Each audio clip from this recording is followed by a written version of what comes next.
દાહોદ જિલ્લા સહિત સમગ્ર ગુજરાતભરમાં ચકચાર મચાવી દેતી ઘટના દાહોદના સિંગવડ તાલુકાની જોવા મળી કે જેમાં 3 દિવસ પહેલા સિંગવડના પીપળિયા ગામે આવેલ પ્રાથમિક શાળામાંથી ધોરણ 1માં અભ્યાસ કરી માસૂમ 7 વર્ષીય બાળકીનો મૃતદેહ પ્રાથમિક શાળામાંથી સાંજના 6 વાગ્યાની આસપાસ મળી આવ્યો હતો। આ મામલે પોલીસે પોસ્ટમોર્ટમ રિપોર્ટના આધારે બાળકીનું મોત દબાવી મોતની ઘાટ ઉતારી હોવાનું સામે આવતા પોલીસે હત્યાનો ગુનો નોંધી તપાસનો ધમધમાટ આરંભ્યો હતો કે જેમાં દાહોદ એલસીબી પોલીસ સહિતની ટીમે જુદી જુદી ટીમો બનાવી શાળામાં તપાસ હાથ ધરી હતી। સાથે ડોગ સ્ક્વોડ દ્વારા ઝીણવટપૂર્વક તપાસ હાથ ધરવામાં આવી હતી। મૃતક બાળકીની માતા દ્વારા પોતાની પુત્રીને શાળાના આચાર્ય ગોવિંદ સાથે તેની 4 વ્હીલ ગાડીમાં શાળાએ જવા તે દિવસે મોકલી હતી। આ અંગેની જાણ પોલીસને થતાં પોલીસે આચાર્યની તેમજ શાળાના શિક્ષકોની પૂછપરછ કરતા પ્રાથમિક તબક્કે આચાર્ય ગોવિંદે જણાવ્યું હતું કે બાળકીને હું મારી ગાડીમાં બેસાડીને શાળામાં લાવેલ હતો, પરંતુ ત્યારબાદ ગાડીમાંથી ઉતરી કઈ બાજુ ગયેલ તેની પોતાને ખબર નથી। હું મારી રોજિંદી કામગીરીમાં લાગી ગયેલ અને શાળા છૂટ્યા બાદ મારા ઘરે જતો રહેલ ત્યારે આચાર્ય ગોવિંદે ઢોંગ કરી પોલીસને ગેરમાર્ગે દોર્યા હતા। પણ દાહોદ જિલ્લા પોલીસ ટીમ સતર્ક બની તેની વાતને ગળે ન ઉતરતા પોલીસે તેના મોબાઈલ ફોનનું ટેકનિકલ એનાલિસિસ કરતા કે જેમાં બાળકીને જે સ્થળેથી બેસાડેલ ત્યાંથી શાળામાં આવતા માટે લાગતા રોજિંદા સમય કરતાં બનાવના દિવસે વધારે સમય લાગેલ તેમજ કોલ રેકોર્ડ માટે આચાર્યની ઊંડાણપૂર્વક કામગીરી કરતા કાતિલ આચાર્ય પોલીસની પૂછપરછમાં ભાંગી પડ્યો હતો અને આખરે તેણે કબૂલ્યું હતું। અબ્દુલ રજાક મંસૂરી, દેવગઢ બારિયા।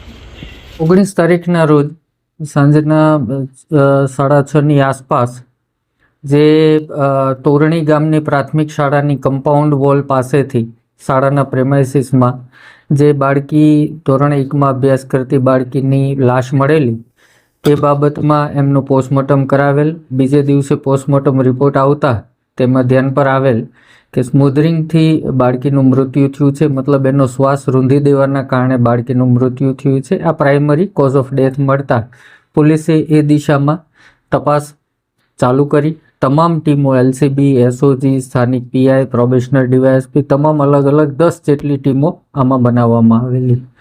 શાળામાં જઈ પોલીસે પોતે સામાજિક સંસ્થાના કાર્યકર છે અથવા શિક્ષણ વિભાગથી છે એવી રીતે અલગ અલગ બાળકોની પૂછપરછ કરતા ધ્યાનમાં આવેલું કે આ બાળકી શાળામાં હાજર નહોતી, પ્રાર્થનામાં પણ નહોતી, જે મધ્યાહન ભોજન હેઠળ દૂધ આપવામાં આવે છે સવારે તેમાં પણ નહોતી। તો એના પરથી બાળકોના નિવેદનો અને શિક્ષકોની પૂછપરછથી પ્રસ્થાપિત થયું કે બાળકી શાળાએ પહોંચી નહોતી। સમગ્ર બનાવની હકીકત એવી હતી કે સવારે આશરે 10:20ની આજુબાજુમાં પ્રિન્સિપાલ પોતાની ગાડી લઈને સ્કૂલે જતા હતા ત્યારે એની માતા રસ્તામાં બાળકીને લઈ અને ઊભા હતા। એમણે આ પ્રિન્સિપાલની ગાડી રોકાવી ગાડીમાં આ દીકરીને બેસાડી દીધેલી। ત્યારબાદ સમગ્ર ઘટના એવી બની કે આ પ્રિન્સિપાલે રસ્તામાં કોઈ સ્થળે બાળકી સાથે દુષ્કર્મ કરવાના પ્રયત્ન કરતા બાળકીએ બૂમાબૂમ કરવા લાગેલી અને એનું મોઢું દાબી દેવામાં આવેલું, જેના કારણે શ્વાસ રૂંધાવાથી બાળકી બેહોશ અથવા તો મરણ ગયેલી। ત્યારબાદ આ પ્રિન્સિપાલ પોતાની ગાડી જે સંપૂર્ણપણે કાળા કાચવાળી ગાડી રાખે છે, આ પ્રિન્સિપાલે પોતાની ગાડી શાળામાં જઈ નિયત જગ્યાએ પાર્ક કરી લોક કરી દીધેલી।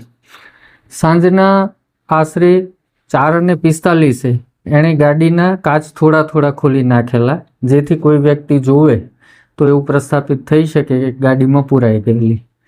આ ઉપરાંત જ્યારે શાળા છૂટી ત્યારે પ્રિન્સિપાલે બધાને રવાના કરી દીધા અને પોતે પોતાના હાથેથી ઉપાડી આ બાળકીની લાશને જે જગ્યાએ મળી ત્યાં મૂકી દીધેલી અને બાળકીનું દફતર જે એની ગાડીની લેગ સ્પેસમાં પડી ગયેલું અને ચપ્પલ પણ ત્યાં નીકળી ગયેલા ગાડીમાં, એ ઉપાડી અને બાળકીના વર્ગખંડની સામે ખૂણાવાળી જગ્યાએ મૂકેલું, જે અમારી પૂછપરછમાં બાળકોએ સ્પષ્ટપણે જણાવ્યું હતું કે આખા દિવસ દરમિયાન આ દફતર અહીંયા નહોતું। આ તમામ હકીકતો ધ્યાનમાં આવતા તમામ શિક્ષકોને અત્રે લીમખેડા પોલીસ સ્ટેશને સઘન અને સતત પૂછપરછ કરેલી અને તમામ ટેકનિકલ ડેટાનું એનાલિસિસ કરતા પ્રિન્સિપાલ કબૂલાત કરેલી અને ભાંગી પડેલા અને એણે જે પહેલાં સ્ટોરી કરતા હતા કે મને ખ્યાલ નથી, મેં ઉતારી દીધી હતી, એ જ પ્રકારની વાત કરતા હતા, એ તમામ બાબતોમાં સત્ય સામે આવ્યું અને આ સંપૂર્ણ કૃત્ય પ્રિન્સિપાલ દ્વારા કરવામાં આવેલું હતું અને તેમના દ્વારા આ રીતે આ દીકરીની જે લાશ છે એનો નિકાલ કરવામાં આવેલો હતો. સર આમાં દુષ્કર્મ કરવાનો પ્રયાસ કરવામાં આવ્યો હતો કે કંઈક હજી ફાઇનલ જે પોસ્ટમોર્ટમ રિપોર્ટ જે આવશે એમાં તમામ જે અંગોના અને ઈજાઓના વર્ણન આવશે એ રીતે આવશે, પરંતુ દેખીતી રીતે તાજેતરના ઈજાના કોઈ વુંડ જણાયા હોય એવું હાલ સુધી ધ્યાન પર આવેલું નથી. એમ છતાં બાળકીના અડપલા કરવા અથવા દુષ્કર્મનો પ્રયત્ન કરવો જે બાબતની કલમો ઉમેરી અને એની કાર્યવાહી હાથ ધરવામાં આવશે. સર પોલીસ પૂછપરછમાં આવું કોઈ કે એડલ્ટ મૂવી જોવાનું કે ફોન જોવાનું શોખ હોય એવું? ના, આરોપીના ફોનમાંથી એવી કોઈ હકીકત હજી સુધી મળી નથી, પરંતુ એમના ફોનને ફોરેન્સિકમાં મોકલવામાં આવશે, જે એમની ડિલીટેડ હિસ્ટ્રી તમામ રિટ્રાઈવ કરવામાં આવશે અને જેના ઉપરથી આ હકીકત ધ્યાનમાં આવશે. અને મુખ્ય વસ્તુ એ છે કે આ સંપૂર્ણ ગુનાનો જે ભેદ ઉકેલાયો છે ટેકનિકલ એનાલિસિસથી, ખાસ કરીને આરોપીના ફોનથી ઉકેલાયો. સર પ્રિન્સિપલની એજ કેટલી હશે? 55ની આસપાસ હશે. Okay sir, thank you.